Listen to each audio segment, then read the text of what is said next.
Hep, hep! Let me finish. Oh, kulang na lang talaga mga kababayan. Sabihin ni Kiko Matsing Pangilinan yan kay Senator Robin Hood Padilla.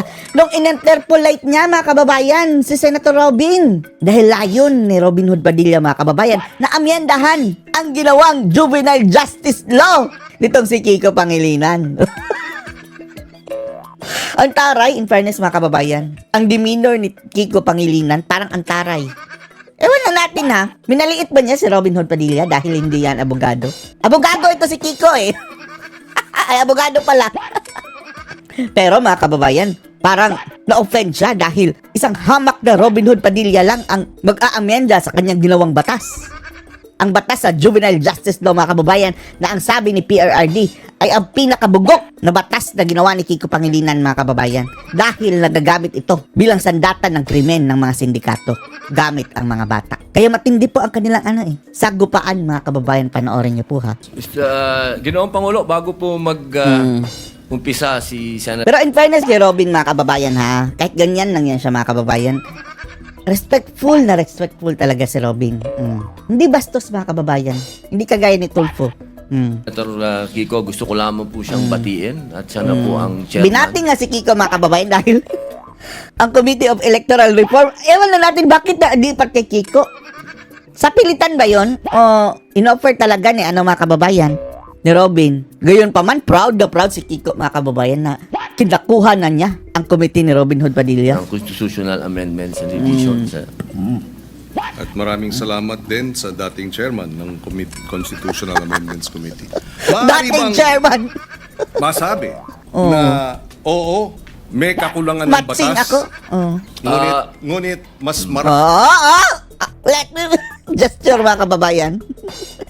Parang hindi angkop mga kababayan, no? Parang sila senador dyan. Ihan gesture mo, ganyan. Pwede lang naman siya dumiretso magsalita, no? Ngunit mas marami ang kakulangan sa implementasyon kaysa sa batas mismo. Una po, linawin ko po sa ating kaibigan, Senator Kiko Pangilinan. Sabi kasi ni Kiko mga kababayan na perfect itong kanyang ginawang juvenile justice law. Ang problema lang daw mga kababayan ang nagpapatupad. Wala na isang napapanagot siguro mga kababayan sa mga kriminal na bata mga kababayan na ang gusto lang ni Robin mga kababayan na heinous crime. Panagutin mga kababayan yung mga nakapatay o ganyan. Pero yung mga petty crimes mga kababayan, same pa rin sa dati kay Kiko. Wala po akong sinabi na kulang ang batas. Ang sabi ko po ay napakaganda ng batas na ito. Hindi lang po siya napapanahon ngayon. Sa pangalawang tanong po, totoo po yan, sa maiksing panahon ko po dito sa Senado, napakadami pong magagandang batas. Sobrang gagandang batas, hindi po talaga na-implement. Hindi lang po sa usapin na ito. Usapin lang ng agrikultura, number 1 na yun. Public information, number 2 na yun. Pero ito pong tanong nyo po, totoo po yan. Implementasyon ang kulang, pero alam niyo naman po sa buhay ng... Ang problema kasi dyan kay Kiko mga kababayan na batas nabubutasan mga kababayan. Wala kasing kulong mga kababayan ang 10 years old. Yung 10 years old kapag makapatay mga kababayan ng kapwa 10 years old, sa tingin natin pwede na yung ikulong. Pero sa separate na kulungan mga kababayan, dati kasi DSWD and then pinapakawalan lang din. And then mga kababayan, uulit, papatay na naman. Marami pa ang mapapatay mga kababayan until mag-18 siguro, bago pa makulong. Samantalang kung dito mga kababayan, kulong na. Pero hindi ganun, mga kababayan, ganun kataas ang sentensya. Mayroon pa rin siyang time mga kababayan magbagong buhay kapag lalabas na siya. Pero dapat pagbayaran pa yung mga kababayan Paano kung kamag-anak mo ang pinatay, di ba? Ito lang po, opinion ko lang po ito, no? Dahil ako po ay, hindi ko naman po itinatago na tayo po'y galing dyan sa ganyang klaseng buhay. Yung mga ganito po kasi, alam nyo, minsan iisipin natin ang mga kriminal bobo, kriminal tanga, kriminal Kaya pala mga dilawan mga kababayan, mga kriminal. Di ba? Itong kalaban, mga anti-Duterte mga kababayan, galit na galit sa mga Duterte. Mga kriminal kasi Kasi mga bobo, mga tanga. Yan. walang isip. Walang isip. Gusto ko pong sabihin sa inyo, nagkakamali po tayo. Yan ho ang mga pinaka may brilliant mind, Tama tayo na mga dilawan ang mga kriminal at mga mga bobo, mga kababayan, at mga sindikato. Oh, yung mga nagagalit sa mga Duterte, mga kababayan, it's either criminal, involved sa droga, sindikato, o mayroong mga kababalaghang ginagawa, o mga oligarchs. Kung gusto nilang gumawa ng Alta. krimen at gusto nilang Hindi lahat ng alta, ha? gamitin po talaga yung mga bata, talaga pong magagamit po nila. Kaya ulitin ko po, Senator Kiko, wala po akong nakitang hindi maganda sa batas po ninyo. Ako po'y Na-offend si naniniwala Kiko. dito sa batas po ninyo. Kaya Kaso lang, nalulusutan. po, kailangan po natin mag-adjust po sa panahon po ngayon. Maraming salamat sa paliwanag. Gupitan mo na ang buhok mo, Robin. Oh, nagganyan-ganyan na siya, mga kababayan, dahil napunta na sa mata. At sa kasagutan. Kanina nabanggit nung in-interview na kabataan na kaya nila ginawa yung batas, yung kriminalidad. Batas? Mm. Kaya sila gumawa ng krimen ay dahil Anong hindi klaseng sila krimen? mapaparusahan. Tama yon, hindi ba? Tama yung kanilang yung bitiw na salita. Tama ba yon sa ilalim ng batas na pag sila ay gumawa ng kriminalidad o krimen ay hindi sila mapaparusahan? Sa usapin po ng kasi ganito, Dapat parusahan na yung 10 years old, mga kababayan. Heinous crime lang naman eh. Kapag ang bata, mga kababayan, na 10 years old, malaki na yan. Papatayan ng tao. Something is wrong with that child. po yan, napakaganda po nung inyo pong katanungan. Ang bata kasi, kahit siya, lalahatin ko na po, kasi ganito yan pagka sinabi mong pananagutan, ang kaduktong po nun, dapat may parusa. Kasi kung pananagutan, oo, may pananagutan, sinabihan siya, ginawa mo yan, kaya ganito muna ang mangyayari sa'yo, dadaling ka muna dito sa bahay pag-asa, dadaan ka dito sa matinding intensive na masasabi nating psychological and moral and lahat na po, sabihin natin. Pero separate dapat, mga kababayan, yung mga child penitentiary.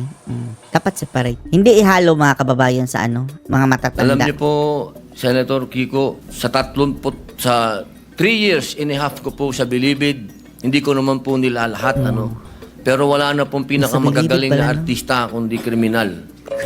Kapag kaharap niyo po yan, lahat ng drama. Lahat na po. Sabihin niyo po, lahat ng kalungkutan, Hindi lahat makabasag. ng pinagdadaanan niya, sasabihin Hindi makabasa plato, mga kababayan. Lalong-lalo na't nahuli.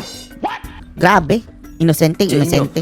Pero pag talikod po ng nag-i-interview dyan, halimbawa ng empleyado yung sabihin gwardiya, o ng probation officer, pag talikod po nun, pagbalik po sa selda, bubuksan yung wallet niya, papakita sa iyo yung dyaryo, ito ang pinatay ko, pare. Ganyan po ang criminal mind. Hindi ko naman po Criminal nilalahat. mind. Pero pagka sinabi po natin kasi ng pananagutan, dapat nagbabayad ka ng kasalanan, hindi lang binasa sa iyo. Hindi yung parang gumawa ka ng isang karumal-dumal na krimen. Ito po nakita ko po ito dahil ako po ay kagyat na pumunta sa Camarines Norte nung ni-rape nila yung batang ano po ito Senator Kiko magkakaibigan po ito. Yung babae ni-rape nila, Kiko. binidyo nila, lahat pinatay, lahat po binidyo hanggang naagnas yung bata, binidyo. Grabe. Pagdating po, kasama po ako doon nung dinala po doon sa bahay pag-asa, ang sabi nung bata, hahantingin ko kayo. Sabi doon sa mga, papatayin ko kayo. Sabi doon sa mga pulis. Yun po, ilang taon yung batang yun? 13 po. 13. Malaki na, mga kababayan. Ilang taon yung grupo sila, hindi ba? Grupo po. 13, 15, yung isa po, 16. Yung bata pong nirape nila, Minors. 13 din. Wow. Okay. Kaya ako tinatanong yun dahil Sa batas si Kiko, mga kababayan, walang kulong yan. Ang gusto niya, bahay pag-asa, mga kababayan, na lang. Temporary, mga kababayan. Nakakabalik din ng tahanan. yung bitiw na salita ng bata dito sa video na sinasabing ginawa namin ng krimen dahil alam namin hindi kami mapaparusahan ay maling impormasyon. Hindi tama na hindi sila mapaparusahan. Siguro ang meaning nila, Kiko, hindi makukulong. Dahil wala kulong sa'yo eh. At yung mga edad 16, 15, menor de edad, pero maliwanag sa batas na maaari silang litisin bilang mga nasa hustong gulang na kapag napatunayan na meron silang discernment. At ang katunayan niyan, yung magwad killings, dahil sila ay menor de edad nung naganap, pero sila ay 16 at 17. Sila ay nilitis bilang mga nasa hustong gulang at sila ay nakakulong ngayon. Pero 15 na. Parang 15 ata ang minimum dyan kay Kiko, mga kababayan. Kung hindi kayo, kung sa tingin ninyo, mga kababayan, masyadong bata ang 10, siguro 12. Mga 12 years old. Ibaba na lang sa 12 kung ayaw nila ng 10, mga kababayan.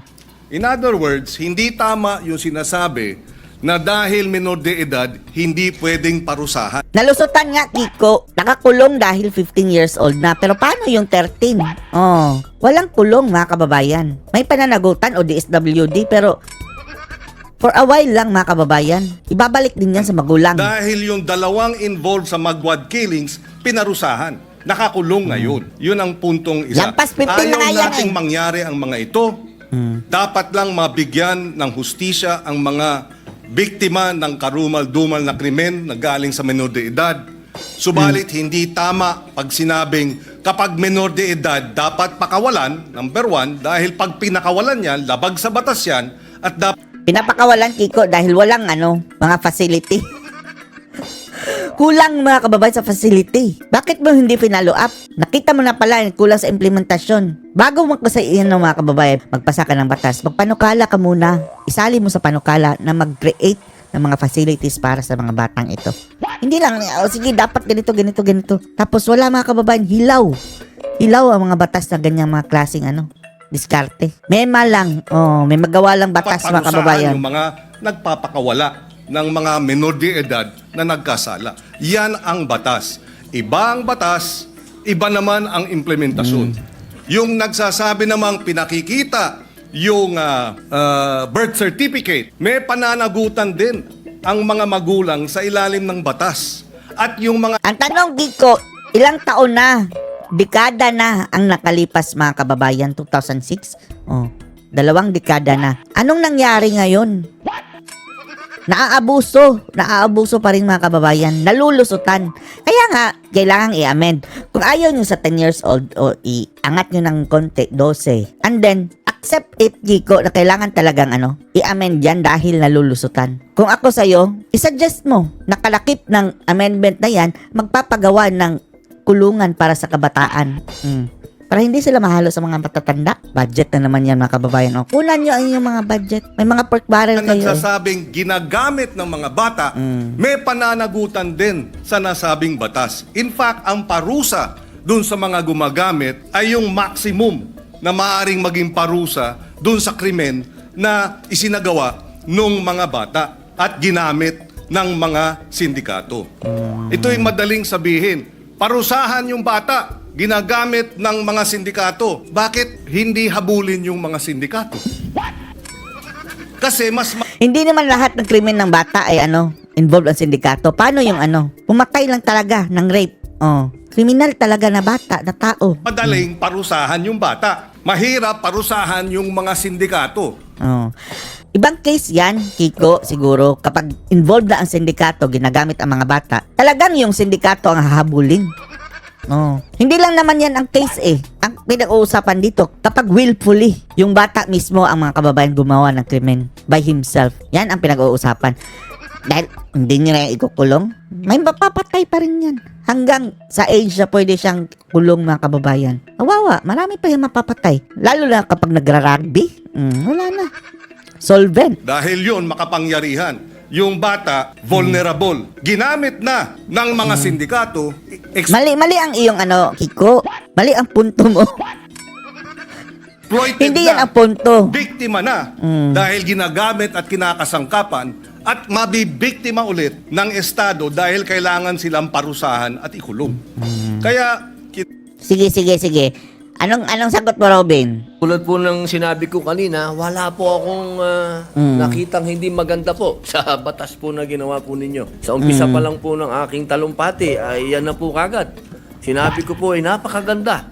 Yun lamang po sa usapin. Napakaganda, pero needs improvement. Yan. Doon lamang po sa edad. At yun po talaga ang aming intensyon na bumaba po ito. Dahil sa nakita naman po natin, talagang yung mga nakakagawa po ng krimen ngayon ay nasa ganung edad na po. Huwag niyo pong isipin na ang aking amenda ay para guluhin o sirain ang honor ng batas po na yan. Hindi po. Honora, Ako po honor. ay Sang-ayon dyan. Yung lamang pong provision na yun. Edad lang pala. Kailangan po talaga nating pag-aralan mabuti dahil sa ngayon po talaga aming ginagalang at mahal na Senador Kiko Pangilinan. Mahal! Hindi Iba naman yan po mahal. kasi ang pinanggagalingan natin. Kayo po ay Galing sa... Basta doon sa lugar na kumakain ng dahon, magaling mga na kababayan. abogado. Kayo po ay nasa medyo... Pero in fairness, no, si Robin Hood Padilla, di hamak na mas magaling mga kababayan kaysa kay Pacman. Walay si Pacman mga kababayan eh. Kinain ang buhay ni Drilon. So, ironic lang kasi kayo ang nasa posisyon ng akusado, ako naman ang nasa posisyon Pasado. ng biktima. Pero iisa lang po yung ating mithiin, proteksyonan ng mga bata. Bata. Opo. Si Kiko gusto proteksyonan ang mga bata na kriminal. Akusado eh. Yan sabi niya, oh. Pero si Robin gusto proteksyonan ang welfare ng mga batang biktima. Pero yung mga nakagawa po ng mga heinous crime, Papalag si Kiko mga kababayan, oh. hindi ko po talaga matatanggap. Heinous crime lang mga kababayan ha. Yung simpleng panakaw-nakaw, hindi applicable yun mga kababayan. Doon mag-a-activate yung batas ni Kiko. Yung sa mga simpleng pagnakaw-nakaw. Pero kapag heinous crime na, heinous, para genius. Sabi pa ni Pacquiao, genius crime, hindi na yan pwede. Tatawagin nating mga bata itong mga ito.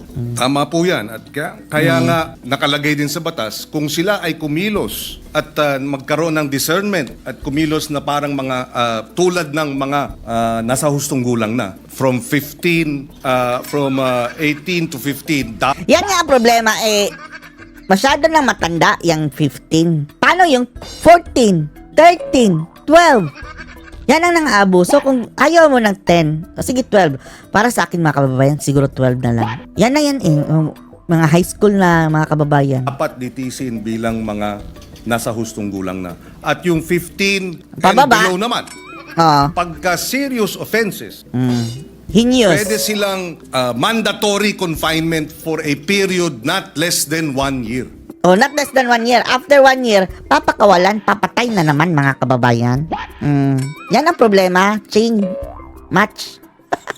Kaya namimihasa. Ibig sabihin, sila ay involuntarily confined for a period of not less than 1 year. Ang sabi pa niya mga kababayan, pwede. So, pwede rin hindi.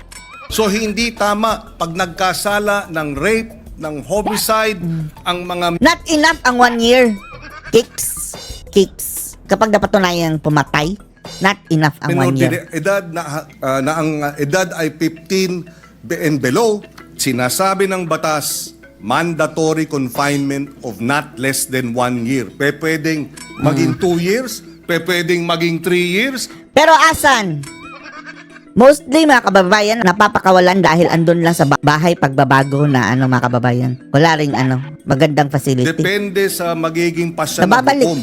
Pero hindi tama na sabihin, pagka 15, 14, 13, 12, nag-rape, dapat pakawalan. Labag sa batas yun. Ngayon, nais ko rin Sige, eto na lang, Ching. Maching. Gumawa ka ng mga maraming facility para dyan sa mga kabataang yan. At maglagay ng fixed mga kababayan na years ang confinement. Dahil baka 1 year palalabasin na naman. Kapag heinous crime mga kababayan ha, dahil uulit na naman yan talaga. liwanag at ilagay sa records po natin. Narito si Senator Sherwin Gatchalian. Nung siya ay mayor, full implementation ng Juvenile Justice Welfare Law ang kanyang inimplementa. At naalala ko na 70%, Mukha if I remember right, nung mga nabigyan ng pangalawang pagkakataon dahil nagkasala na Umulit. diversion program umulit. ay nanumbalik sa normal na buhay Ewan at na nagkaroon natin. na ng maayos na pamumuhay. In other words, Baka gawa-gawa mo lang yan na figure ha, hindi yan talagang ang totoong Hindi natin statistics. malaman pagdating sa committee hearing. Dito sa batas na ito, ilan ang mga nakinabang at nagkaroon ng pangalawang pagkakataon at nagbago ng buhay. Dahil yun naman ang Parang ang walang nanagot. Palpak eh. Dito mga kababayan, kay Robin, talagang mananagot ang mayroong kasalanan dahil para na rin lilitisin na parang adult eh. nung sinasabing benepisyo at kahalagahan ng batas na ito. Po ay naliligayahan sapagkat kayo po ay bukas sa debate at pagdiskusyonan. Yan naman po yung lagi naman natin dito yan sa Senado. Oh, mataas ang bigote mo, Robin. Oh. Tayo'y open Ahitin mo sa kahit na. anong amendment, sa kahit anong gusto nyo pong gawin. Ang kailangan lang po natin talaga, katulad po nung sinabi ng aking talumpati kanina, kailangan po itong marinig. Kailangan itong pag-usapan. Kailangan ang mga biktima ay marinig din sa komite. Kung ito po ay pag-uusapan na sa komite ni Senator Alan Peter Cayetano, mas maganda din po na marinig din sila. Alam nyo, mahal na Mahal! kaibigan, Senador Mm. Kiko Pangilinan, yung pagkakataon na ang kabataan po natin sa ngayon, kapag sila ay nakita nila kasi na tayo easy-easy lang. At alam naman natin na kayo po mismo ang nagsabi, may problema sa implementasyon at napanood pa nila ngayon yan. Nako, lalo na naman lalakas po ang mga loob ng mga sindikatong bata. Ako po'y kanina habang nag-uusap po kami ng aking legis, sabi ko sa kanila kanina, alam niyo kung yung mga brilliant mind na mga Brilliant criminal minds na yan, kung ito ay kanilang i-exploit, talagang mag-aalaga ka talaga ng mga batang wala na sa kanilang pag-iisip. Ayawan na natin mga kababayan kung anong kahinat na nito. Kung matutuloy ba itong gusto ni Robin na amyandahan. Pababaan, instead na 15 mga kababayan, gawing 10 ang pwedeng elitist na parang adult mga kababayan. For heinous crimes only. Ano masasabi niyo dito? Post your comments below.